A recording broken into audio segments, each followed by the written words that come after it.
तो अभी हम डिफरेंशिएशन को अंडरस्टैंड करेंगे, लेकिन दूसरे तरीके से। एक तरीका तो मैं ऑलरेडी बता चुका हूँ।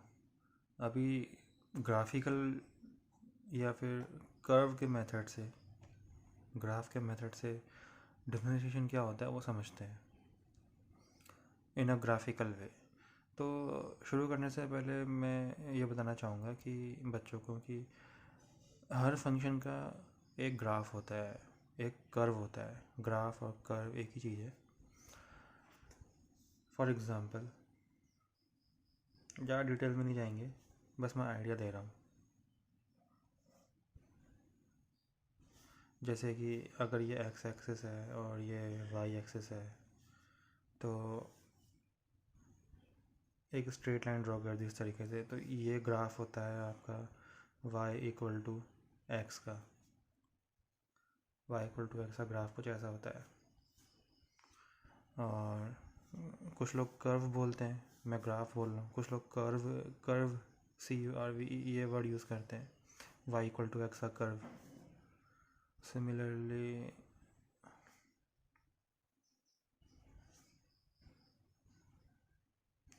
इस तरीके का ग्राफ होता है किसका, y equal to x square. इस टाइप का फॉर एग्जांपल मान लो ये। वैसे ही साइन एक्स कॉस एक्स इनके भी ग्राफ होते हैं।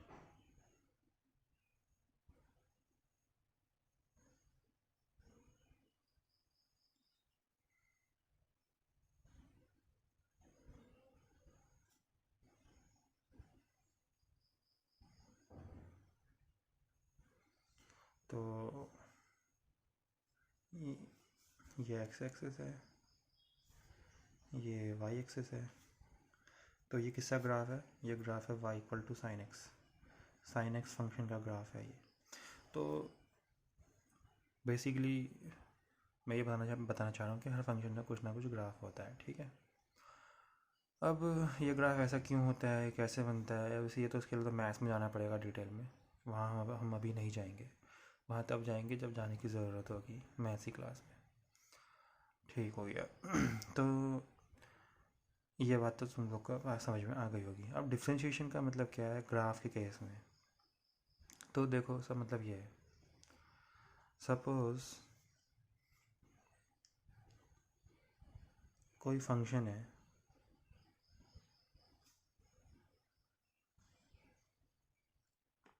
ये वाई एक्सेस है, ये एक्सेस है। मान लो कोई फंक्शन है ऐसा, किसी कुछ उसका ग्राफ मैंने बना दिया।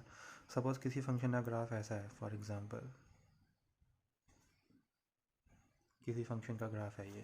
और वो फंक्शन कौन है, वो अभी कोई भी हो सकता है, हमें नहीं पता, बस ग्राफ है किसी न किसी का ये।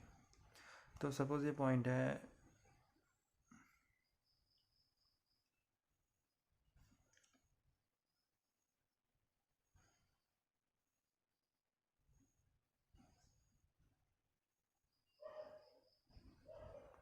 इस पॉइंट में इस पॉइंट को ए बोल देते हैं, ए। तो डी बाई डी एक्स, किसका डी बाई डी एक्स, जो कोई भी ये फंक्शन होगा, तो y equal to f x, कुछ ना कुछ फंक्शन होगा ही। तो d by d x of y, इस फंक्शन का differentiation at a, d by d x at a का मतलब क्या हुआ? D by d x at a का मतलब हुआ कि इस पॉइंट में टेंजेंट बना दो। इस पॉइंट में क्या बना दो? टेंजेंट। टेंजेंट जिसको नहीं पता तो बता देते हैं। टेंजेंट वो लाइन होती है जो किसी कर्व को सिर्फ एक पॉइंट में टच करती है। जैसे कि ये मैंने ये साइन का ग्राफ बना रखा है, तो इस पॉइंट में अगर मेरे को टेंजेंट ड्रॉ करना है, तो टेंजेंट एक ऐसी लाइन होगी जो इस कर्व को सिर्फ एक इस पॉइंट में टच करेगी। तो ये जो मैंने ब्लैक कलर की लाइन बनाई है वो टेंजेंट है, जो इस ग्राफ को सिर्फ इस एक पॉइंट में टच कर रही है, एट ओनली वन पॉइंट। तो टेंजेंट ये होता है। सपोज़ मुझे इस पॉइंट में टेंजेंट बनाना है, तो एक ऐसी स्ट्रेट लाइन ड्रॉ कर दो जो जो इसको सिर्फ ये स्ट्रेट लाइन ड्रॉ कर दी जो इसे सिर्फ एक पॉइंट में टच कर रही है, only at one point. Similarly अगर मुझे यहाँ पे टेंजेंट ड्रॉ करना है तो एक ऐसी स्ट्रेट लाइन ड्रॉ कर दो जो सिर्फ एक पॉइंट में टच करेगी इस ग्राफ को, तो ये टेंजेंट होते हैं। तो हमें निकालना था dy by d x at a. तो इसका अर्थ क्या हुआ? इसका एक अर्थ तो मैं बता चुका हूँ पिछली क्लासेस में, लेकिन ग्राफिकल वे में भी समझा देते हैं। dy by d x at this point, इसका मतलब ये होगा कि इस पॉइंट में जो आप टेंजेंट बनाओ पहले तो ए में टेंजेंट कैसा बनेगा? कुछ इस तरीके से बनेगा, like this.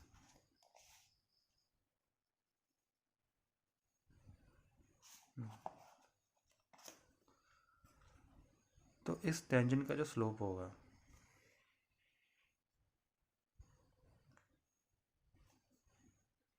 Slope of tangent at point A, ये मतलब हुआ dy by d x at point A का मतलब है कि उस पॉइंट में जो टेंजेंट है उसका स्लोप। अब हो सकता है कुछ बच्चों को स्लोप का मतलब भी नहीं पता होगा, तो वो भी बता देते हैं। चलो, स्लोप का मतलब क्या होता है? देखो, जो टेंजेंट है, टेंजेंट का स्लोप मतलब ये होगा कि पहले तो उसका एंगल पता करो कि वो हॉरिजॉन्टल के साथ कितना एंगल बना रहा है। ये आपका टेंजेंट है, तो हॉरिजॉन्टल के साथ ये कितना एंगल बना रहा है, इसको थोड़ा प्रोड्यूस करो पीछे की तरफ। तो सपोज ये एंगल थीटा है, एक्स एक्सिस के साथ ये थीटा एंगल बना रहा है। हॉरिजॉन्टल मतलब एक्स एक्सिस, हॉरिजॉन्टल से मेरा मतलब है एक्स एक्सिस। तो कोई भी स्लोप है वो एक्स एक्सिस के साथ कुछ ना कुछ तो एंगल बनाएगा। सपोज वो थीटा बना रहा है, तो उस थीटा का जो टैन होता है ना, टैन थीटा जब आप कर दे तो उसी को स्लोप बोलते हैं। स्लोप ऑफ अ टेंजेंट जो होता है, स्लोप ऑफ अ टेंजेंट,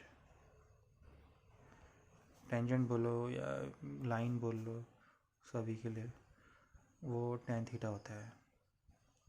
जहाँ पे थीटा क्या है? Theta is the angle between tangent and x axis. ये थीटा क्या है? Angle between x axis and tangent.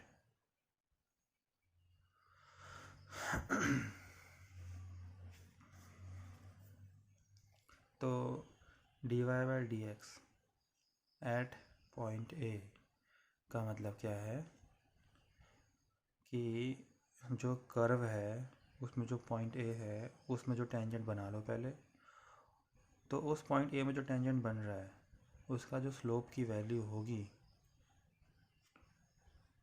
वो है dy by d x at a.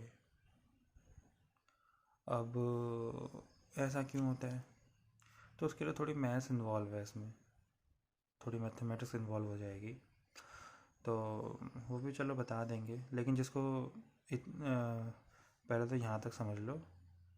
अब जिसको जानना है कि ऐसा क्यों होता है कि y d y by d x at a जो है वो slope of tangent at a के बराबर है, तो वो भी अभी थोड़ी देर में बताते हैं। Have patience. तो एक और एग्जांपल देते हैं, जैसे कि फॉर एग्जांपल ये वाला पॉइंट है, ये वाला पॉइंट, सपोज इस पॉइंट को बी बोल देते हैं। तो d y by d x at B का मतलब क्या हो गया? D y by d x at B का मतलब हो गया स्लोप ऑफ टेंजेंट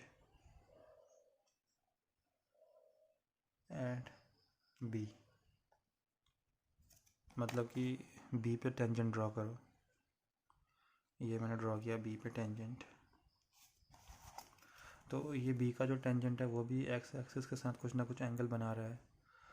सपोज़ उसको हम नाम दे देते हैं अल्फ़ा, अल्फ़ा एंगल बना रहा है। तो स्लोप ऑफ टेंजेंट बी कितना हो जाएगा? उस एंगल का टैन, टेन अल्फ़ा। तो d y by d x at B का मतलब है ये। तो बेसिकली जो मैंने बोला ए के लिए समझाया वही बी के लिए भी है, वो किसी भी हर पॉइंट के लिए एप्लीकेबल है, फॉर एनी पॉइंट।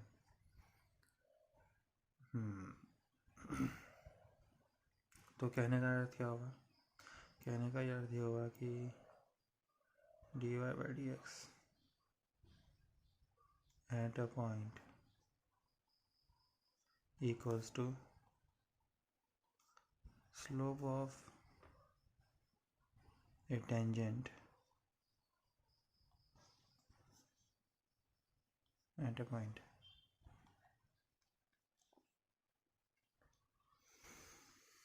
ठीक है जी।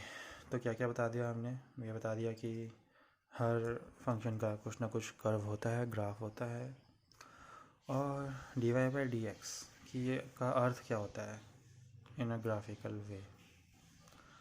अब जिन बच्चों को उत्सुकता है कि ऐसा कुछ समझ जानने की इच्छा है कि ऐसा क्यों होता है, तो वो भी समझा देते हैं।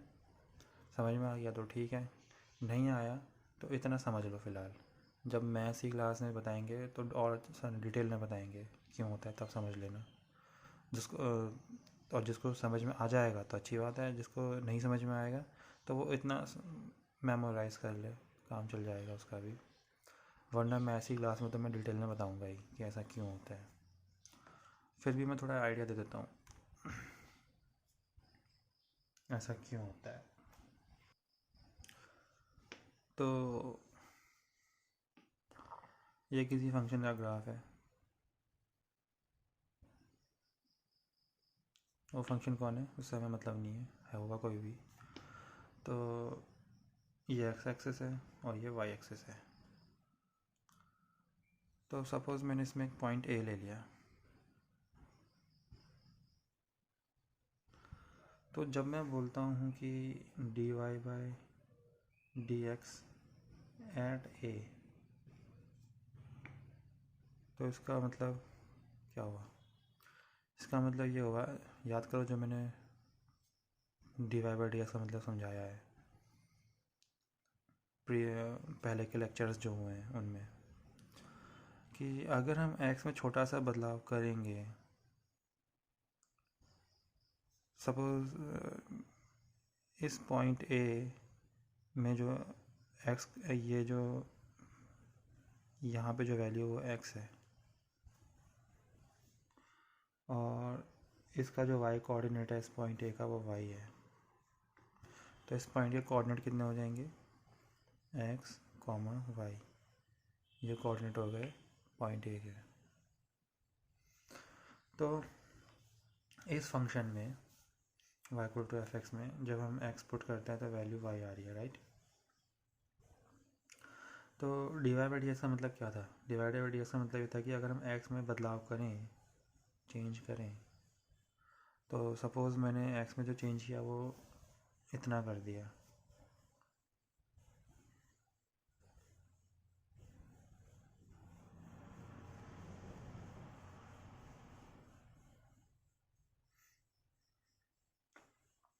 D x. तो जो ये वाला जो कोऑर्डिनेट होगा, ये वाला, इसका इस ये कौन सा होगा? ये वाला कोऑर्डिनेट होगा x प्लस डी एक्स। यहाँ तक तो x था, उसमें तुमने डी एक्स और जोड़ दिया तो ये क्या हो जाएगा? x plus D x. तो x प्लस, जब तुमने x में बदलाव किया तो ऑब्वियसली y में भी बदलाव आएगा ही। तो y में कितना बदलाव आएगा? यहाँ पे आ जाओ। तो इसका नया वाला y कोऑर्डिनेट क्या है?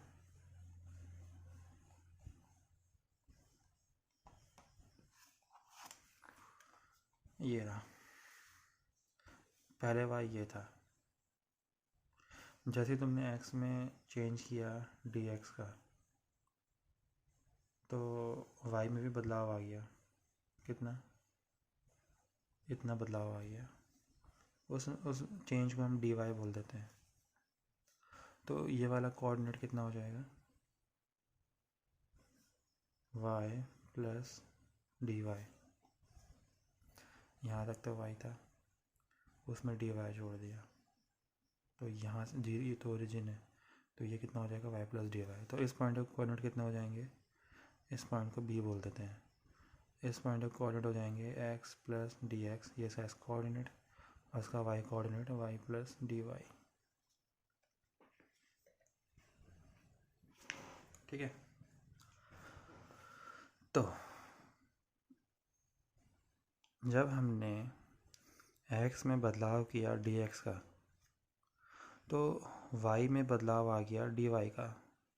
x जैसी dx हुआ तो dx के लिए y की वैल्यू कितनी आ रही है इस ग्राफ के अकॉर्डिंग, पहले y यहाँ तक था, अब यहाँ तक पहुँच गया है, तो dy का चेंज हुआ है।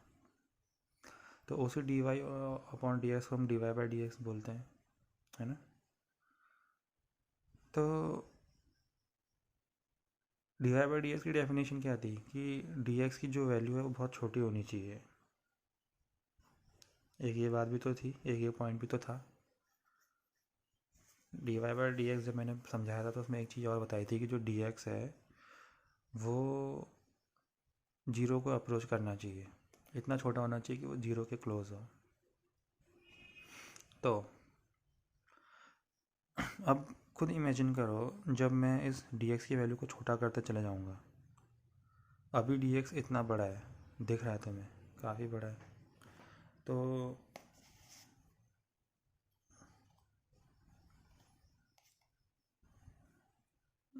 इस a से लेके b को ज्वाइन कर दो,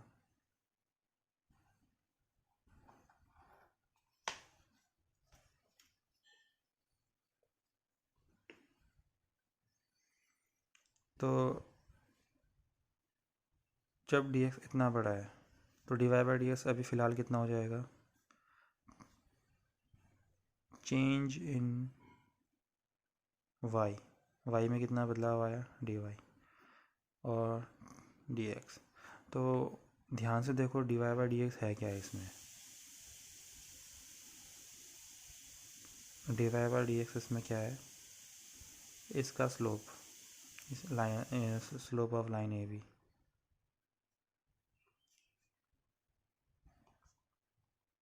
ऐसा क्यों, ऐसा इसलिए dy कितनी लेंथ है, यहाँ पे एक ट्रायंगल बना देते हैं, ये जो लेंथ है ये dy है, ये इस पॉइंट को c बोल देते हैं, b से लेके c, ये पूरा क्या है, ये पूरा इस पॉइंट, ये पूरा क्या है y प्लस डी वाई, और इनको नाम दे देते हैं, चलो ज़्यादा इजी हो जाएगा, ए बी सी, इस पॉइंट को d बोल देते हैं, इस पॉइंट को e बोल देते हैं, ठीक है। तो b से लेकर d बेसिकली ये जो लेंथ है b से लेकर d, ये क्या है, ये y प्लस डी वाई है, और c से लेकर g जो d वाली लेंथ है वो कितनी, वो लेंथ क्या है y है। तो जो ये जो लेंथ है b से लेके c, लाल रंग की जो लेंथ है रेड कलर की, b से लेके c वाली, ये कितना हो जाएगा y plus D B C B D minus C D.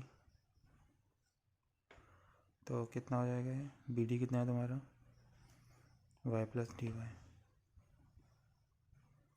Minus C D कितना है तुम्हारा y, तो y से y कट जाएगा डी वाई। तो यानी कि ये जो b से लेके c वाला जो लेंथ है ये क्या है डी वाई है, राइट। और सिमिलरली c से लेके a वाला लेंथ क्या है डी एक्स, क्यों, क्योंकि c से a वाला एज वाला लेंथ जो है वो बेसिकली किसके बराबर है, डी ई के बराबर है। और डी ई कैसे निकालोगे आप, एज ओ से लेके डी में से माइनस कर दो ओ से लेके ई, तो ओ से लेके डी की वैल्यू कितनी है, एक्स प्लस डी एक्स, इसमें से माइनस कर दो ओ से लेके ई एक्स, तो आंसर आ जाएगा डी एक्स। तो इसीलिए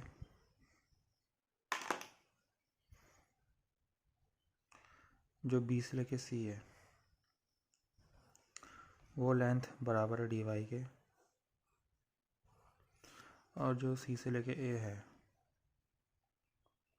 वो लेंथ है डी एक्स के,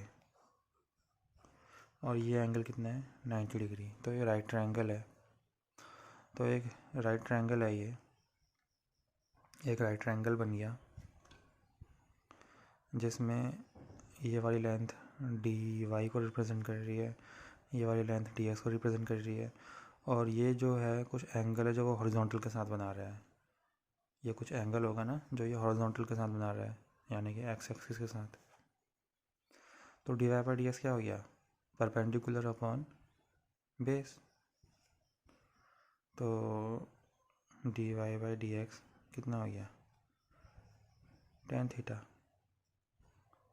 डी वाई क्या है, परपेंडिकुलर इस ट्रायंगल का, डी एक्स क्या है, बेस है इस ट्रायंगल का, और ये राइट ट्रायंगल है। तो ये परपेंडिकुलर का रोल प्ले कर रहा है, ये बेस का रोल प्ले कर रहा है। तो perpendicular upon base, class 10th में पढ़ा होगा क्या होता है, tan थीटा होता है ना। तो इसीलिए मैंने ये लिखा, क्या लिखा कि d y by d x at A, basically अगर तुम उस ट्रायंगल को ध्यान से देखो तब तो मैंने समझा भी दिया है। तो वो सॉल्व करने में कितना आ रहा है, सॉल्व करने पे आ रहा है कि slope of this line A B,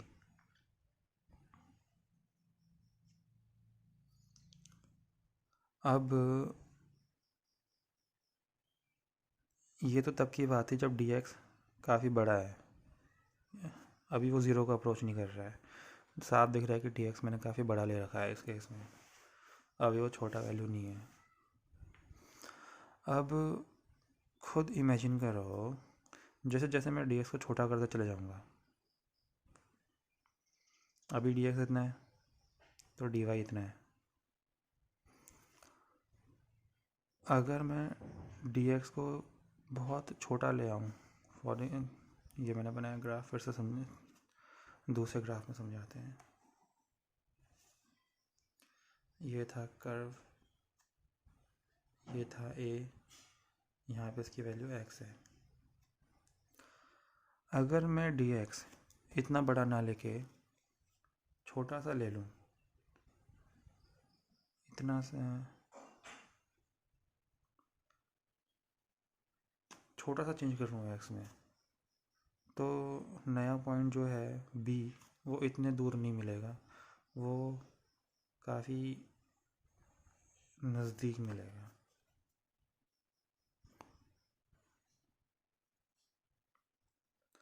तो ए से लेके जो बी वाली लाइन है वो कैसी होगी, वो कुछ ऐसी ऐसी टाइप की हो जाएगी, लगभग लगभग टेंजेंट जैसी।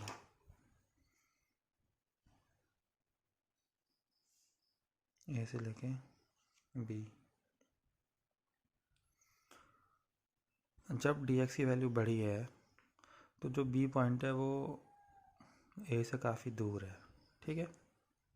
तो जो लाइन ए बी है वो स्लोप नहीं कहलाएगी इस वक्त, क्योंकि वो साफ दिख रहा है वो स्लोप किस बात का, जो ए को जो ए पे भी टच कर रहा है, बी पे भी टच कर रहा है, और इसके नीचे भी ऐसा ग्राफ है, ग्राफ का कुछ पोर्शन के नीचे भी है ए बी के नीचे, और ग्राफ का कुछ पोर्शन ए बी के ऊपर है।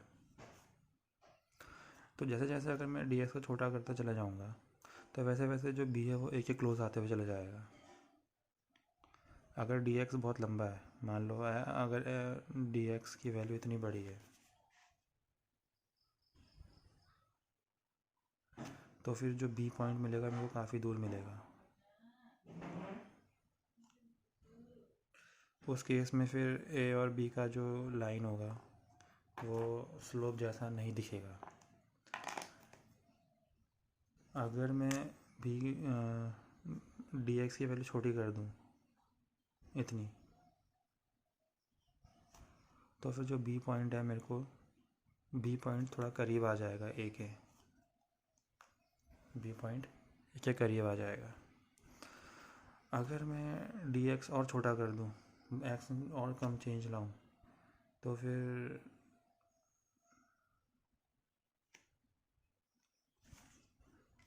बहुत ही कंजस्टेड डायग्राम हो गया है। थोड़ा इसको अच्छी से समझाते हैं, neat and clean neat and tidy diagram.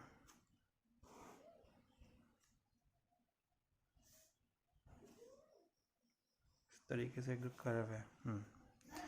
ये आपका पॉइंट ए है, यहाँ पे एक्स वैल्यू है और यहाँ पे वैल्यू वाई है। तो मैं कह रहा हूँ कि अगर आप एक्स से बहुत दूर चले जाओ, यहाँ पे अगर आप डी एक्स इतना लंबा कर लो, तो फिर बी कहाँ मिलेगा? यहाँ मिलेगा, इतने दूर। तो जो लाइन ए से लेके बी वाली होगी, वो कहीं से भी स्लोप जैसी नहीं लग रही है। लेकिन अगर आप डी एक्स थोड़ा छोटा कर लो, तो फिर बी पॉइंट कहाँ मिलेगा?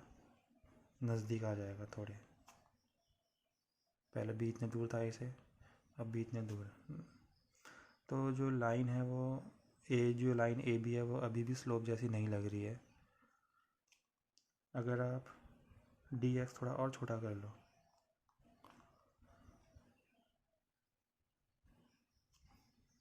तो कहाँ पे कट कर रहा है ये ग्राफ को?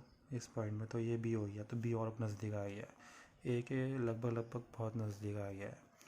तो अब अगर आप ए बी को ज्वाइन करो,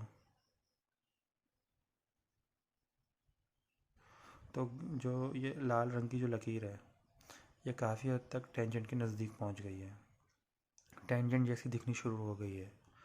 तो कहने का अर्थ ये है कि d y by d x जब आप कर रहे हो, तो बी पॉइंट अगर डी एक्स की वैल्यू जितने आप छोटी करते चले जाओगे, जैसे जैसे डी एक्स ज़ीरो को अप्रोच करेगा, जो चेंज है वो ज़ीरो को अप्रोच कर रहा है इन एक्स एक्सेस में। जो एक्स की वैल्यू है उसमें जो अगर तुम जितना छोटा चेंज करोगे, तो जो नई वैल्यू आएगी वो भी बहुत दूर नहीं आएगी, काफ़ी जो बी पॉइंट होगा वो भी बहुत क्लोज होगा, ए के बिल्कुल ही जस्ट बगल में ही होगा।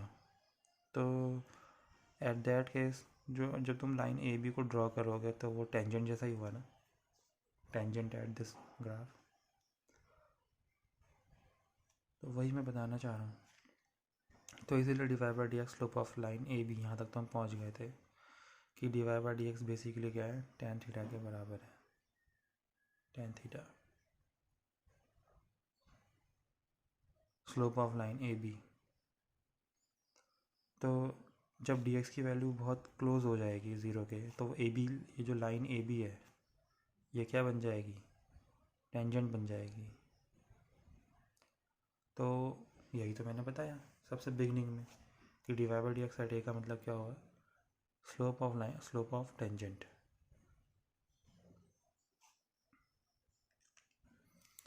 तो जिसको समझ में आई है ठीक है, और जैसे नहीं समझ में आया है तो कोई टेंशन लेने की बात नहीं है। बस इतना दिमाग में बैठा लो, क्या ये चीज़ जो मैंने पहले पढ़ाई थी, स्टार्टिंग में बता दी थी कि d y by d x at a point क्या होता है? Slope of a tangent at a point. अब ऐसा क्यों होता है, उसका एक्सप्लेनेशन मैंने यहाँ पे देने की कोशिश करी थी, जो कि हो सकता है सारे बच्चों को समझ में ना आए, कुछ को आ जाए। और जिनको समझ में नहीं आ रहा है उन्हें टेंशन लेने की ज़रूरत नहीं है, क्योंकि फिज़िक्स में तुम्हें इतनी डिटेल में मैथ्स नहीं जाननी है। वो जब मैथ्स की क्लास पढ़ाएंगे तब समझ लेना, मैथ्स की क्लास जब पढ़ाएंगे सिर्फ तब समझ लेना ऐसा क्यों है, क्या है। फ़िलहाल अगर अभी आप अपने दिमाग में इतना भी बैठा लेते हो, तो आगे के क्वेश्चन सॉल्व करने ईजी हो जाएंगे। कैसे हो जाएंगे? एग्ज़ाम्पल दे के समझाता हूँ मैं कैसे हो जाएंगे।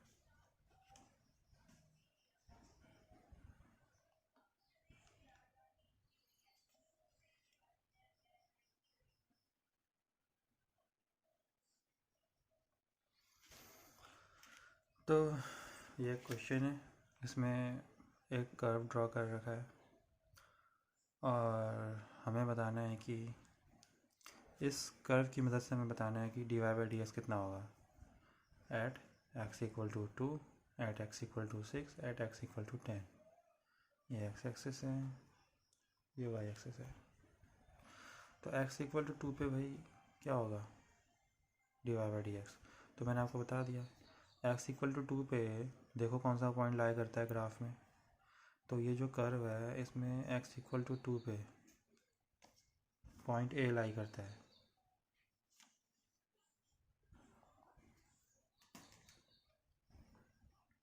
एट x इक्वल टू 2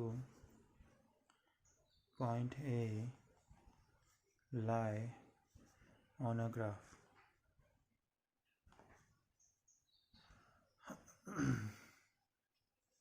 ठीक है, तो dy इसीलिए dy by d x at x equal to 2 कितना हो जाएगा, dy by d x at x equal to 2 हो जाएगा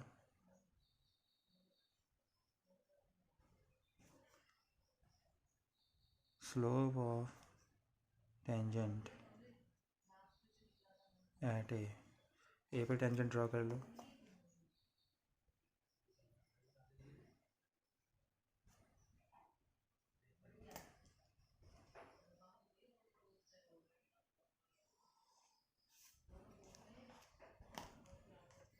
तो इस टेंजेंट का जो स्लोप होगा, इस टेंजेंट का जो स्लोप होगा वो क्या होगा d y by d x at x equal to 2। तो भाई इसका टेंजेंट अब कितना होगा, तो भाई ये एक्स एक्सिस के साथ कितना एंगल बना रहा है, मान लेते हैं थीटा, तो कितना हो जाएगा ये tan थीटा हो जाएगा। अब tan थीटा कैसे निकालें, तो tan थीटा निकालने के लिए आप इस ट्रायंगल को देखो, ट्रायंगल ए, इस पॉइंट को बी बोल देते हैं और इस पॉइंट को सी बोल देते हैं। तो ट्रायंगल ए बी सी पे फोकस करो, ए बी सी, ये परपेंडिकुलर है, ये थीटा है। तो ए से लेके बी की लंबाई कितनी है, ए से लेके बी, ए कहाँ पे टच कर रहा है 4, तो ये जो लाइन की लेंथ है ये कितनी है 4। बी से लेके सी, ये वैल्यू लिखी नहीं है मैंने, लिख देते हैं, ये वैल्यू -2 है, -2। सी पे x की वैल्यू -2 है, तो बी से लेके सी की लेंथ कितनी है 4, तो इसलिए tan थीटा कितना हो जाएगा परपेंडिकुलर अपॉन बेस, यानी कि at x equal to 2, at x equal to 2 d y by d x कितना आ रहा है 1 आ रहा है।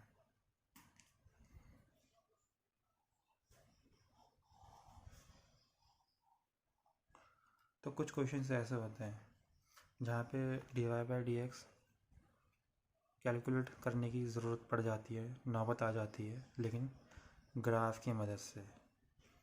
इससे पहले जितने भी क्वेश्चन थे उसमें हम d y by d x निकालने को बोलते थे, लेकिन कब फंक्शन भी दिया होता था, जैसे कि for example y equal to 3x की पावर 4 दे दिया और बोला था d y by d x निकालो, तो फिर हम निकालते थे, है ना। तो कभी कभी ऐसा होता है कि फंक्शन कौन है ये नहीं पता होता, लेकिन कर्व पता होता है। जैसे फॉर एग्जांपल कर्व हमें पता है, अब ये किस चीज़ का कर्व है हमें नहीं पता, लेकिन ये जो कर्व है किसी न किसी फंक्शन का ही होगा, और फंक्शन कौन है वो हमें नहीं पता। तो कोई बात नहीं, कर्व की मदद से भी d y by d x आ जाता है, ऐसा आ जाता है। अगर फंक्शन पता है तो फंक्शन से भी आ जाएगा, अगर मुझे पता चल जाएगा ये फंक्शन किस चीज़ का है तो फिर वैसे भी आ जाएगा d y by d x, जो फार्मूले सिखाया था आपको फार्मूलेस की मदद से। लेकिन जब फंक्शन नहीं पता, सिर्फ कर्व पता है, तो कर्व की मदद से भी d y by d x आप जान सकते हो कितना आएगा, इस तरीके से। ठीक है, तो अभी तो हमने x इक्वल टू 2 पे निकाला है, तो एट x इक्वल टू 2 पे d y by d x की वैल्यू कितनी है 1 है। अब बारी है 6 की, at x equal to 6, d y by d x कितना आएगा देखते हैं। चलो तो भाई कितना होगा, d y by d x होगा स्लोप ऑफ, ये जो slope of tangent at P, P क्यों, क्योंकि एट एक्स इक्वल टू 6 पे कौन सा पॉइंट कर्व पे लाई कर रहा है, इस कर्व पे एक्स इक्वल टू 6 पे पी पॉइंट लाई कर रहा है, राइट। तो टेंजेंट भी तो पी का ही देखेंगे हम, तो इसीलिए slope of tangent at P. अब भाई खुद देखो, साफ दिख रहा है कि ये जो टेंजेंट है ये हॉरिजॉन्टल के पैरेलल है, एक्स एक्सिस के पैरेलल है, तो एक्स एक्सिस की डायरेक्शन भी यही है, टेंजेंट भी ऐसे ही ये ऐसे ही है। तो अगर मैं तुमसे पूछूं कि इस angle between x axis and this tangent कितना हो जाएगा, जैसे कि ये वाला टेंजेंट था ग्रीन वाला, ये तो एक्स एक्सिस के साथ थीटा एंगल बना रहा था, तो ये जो पैरेलल लाइन है टेंजेंट एट पी, ये कितना एंगल बनाएगी एक्स एक्सिस के साथ, एक्स एक्सिस के साथ, एक्स एक्सिस भी ऐसे ही जा रही है और टेंजेंट भी ऐसे ही जा रहा है, तो दोनों के बीच में एंगल कितना हो गया, 0 डिग्री। तो यानी कि tan 0 डिग्री, क्योंकि इन दिस केस थीटा कितना है, इस केस में 0, तो tan 0 कितना होता है, 0 होता है। तो इसीलिए at x equal to 6 d y by d x कितना है, 0। क्यों, क्योंकि पी पे टेंजेंट जो है वो एक्स एक्सिस के पैरेलल है, और इसीलिए वो जो एंगल होगा between this tangent and between x axis वो हम कितना मानेंगे, 0 डिग्री। पैरेलल लाइंस के बीच में एंगल 0 माना जाता है, जिसे नहीं पता तो सीख ले इस बात को। जब दो कोई लाइन पैरेलल होती हैं तो उनके बीच का जो एंगल होता है वो 0 डिग्री मान लिया जाता है, और उसके पीछे रीज़न भी है, और रीज़न मैंने समझा दिया। तो इसीलिए at x equal to 2 d y by d x कितना आ रहा है, 0।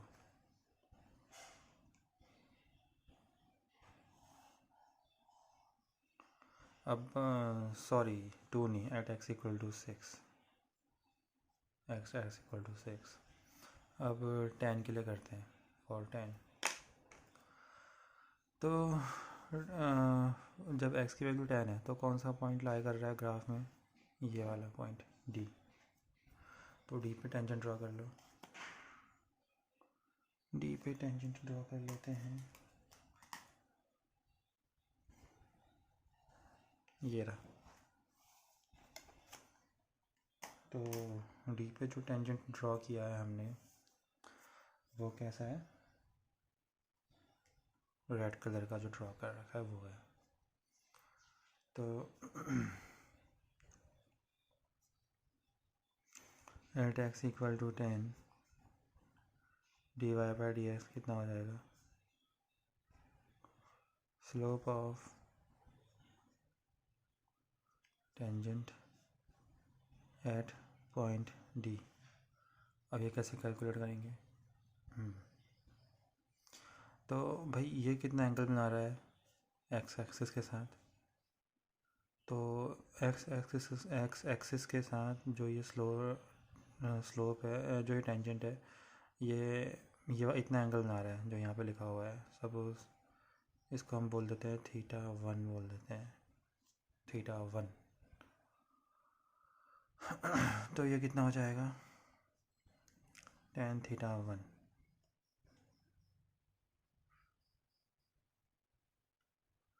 और जो बायोलॉजी के बच्चे होंगे जिनकी मैथ्स नहीं होगी, तो वो सोच रहे होंगे कि एंगल ये वाला भी तो ले सकते थे, ये क्यों नहीं लिया, ये क्यों लिया। तो आपको बता देते हैं हम कि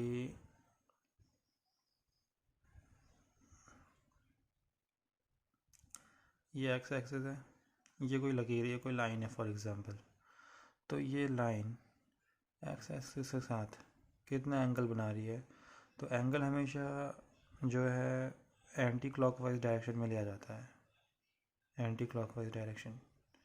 तो एक्स एक्सिस से स्टार्ट करेंगे हम, और एक्स एक्सिस से स्टार्ट करने के बाद हम एंटी क्लॉकवाइज चलेंगे।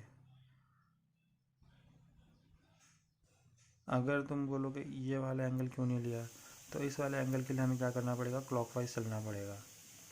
जब तुम एक्स एक्सिस से चलोगे क्लॉकवाइज तो ये वाला एंगल जनरेट होगा, लेकिन ये क्लॉकवाइज चल रहे हैं तब जनरेट हो रहा है, तो इसलिए हम इसको नहीं लेते। हम उस एंगल को लेते हैं जो एंटी क्लॉकवाइज चलने से मिलता है। तो एक्स एक्सिस से जब आप एंटी क्लॉकवाइज चलते हो तो जो एंगल मिलता है उसको हम कंसिडर करते हैं। तो इसलिए हमने इस वाले एंगल को कंसिडर किया, क्योंकि जब एक्स एक्सिस से तुम एंटी क्लॉकवाइज चलोगे टेंजेंट की तरफ, तो जो एंगल जनरेट होगा वो θ1 होगा। ठीक हो गया। तो अब ये कितना होगा भाई, तो उसके लिए क्या करेंगे, अब यहाँ पे थोड़ी सी मैथ्स इन्वॉल्व हो जाएगी, ट्रिग्नोमेट्री क्लास 11th के लेवल की। तो बायोलॉजी वाले बच्चे शायद कंफ्यूज हो जाएंगे ना। तो मैं एक काम करता हूँ, सपोज़ θ1 की वैल्यू कुछ ले लेते हैं। सपोज़ θ1 मान लेते हैं यहाँ पे 135 डिग्री है, ऑब्वियसली ऑब्ट्यूस एंगल है, 135 डिग्री है, राइट। तो ज़्यादा कन्फ्यूज़न नहीं होगा आप लोगों को। तो ये हो जाएगा tan 135 डिग्री, और ये सॉल्व करने पे कितना आएगा, tan 135 डिग्री आपका आ जाएगा -1।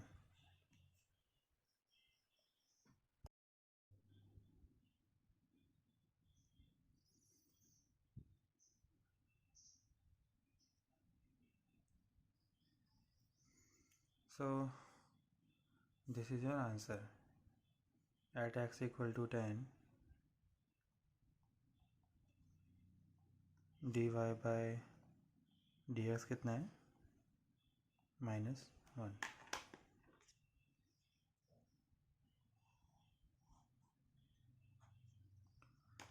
तो इस प्रकार से हमने dy by dx की ग्राफिकल मीनिंग भी समझा दी। dy by dx की एक तो वैसे मीनिंग पहले समझाई थी कि x में जब छोटा सा चेंज आएगा तो y में भी कुछ ना कुछ चेंज आएगा, जिसको हम dy बोलते हैं।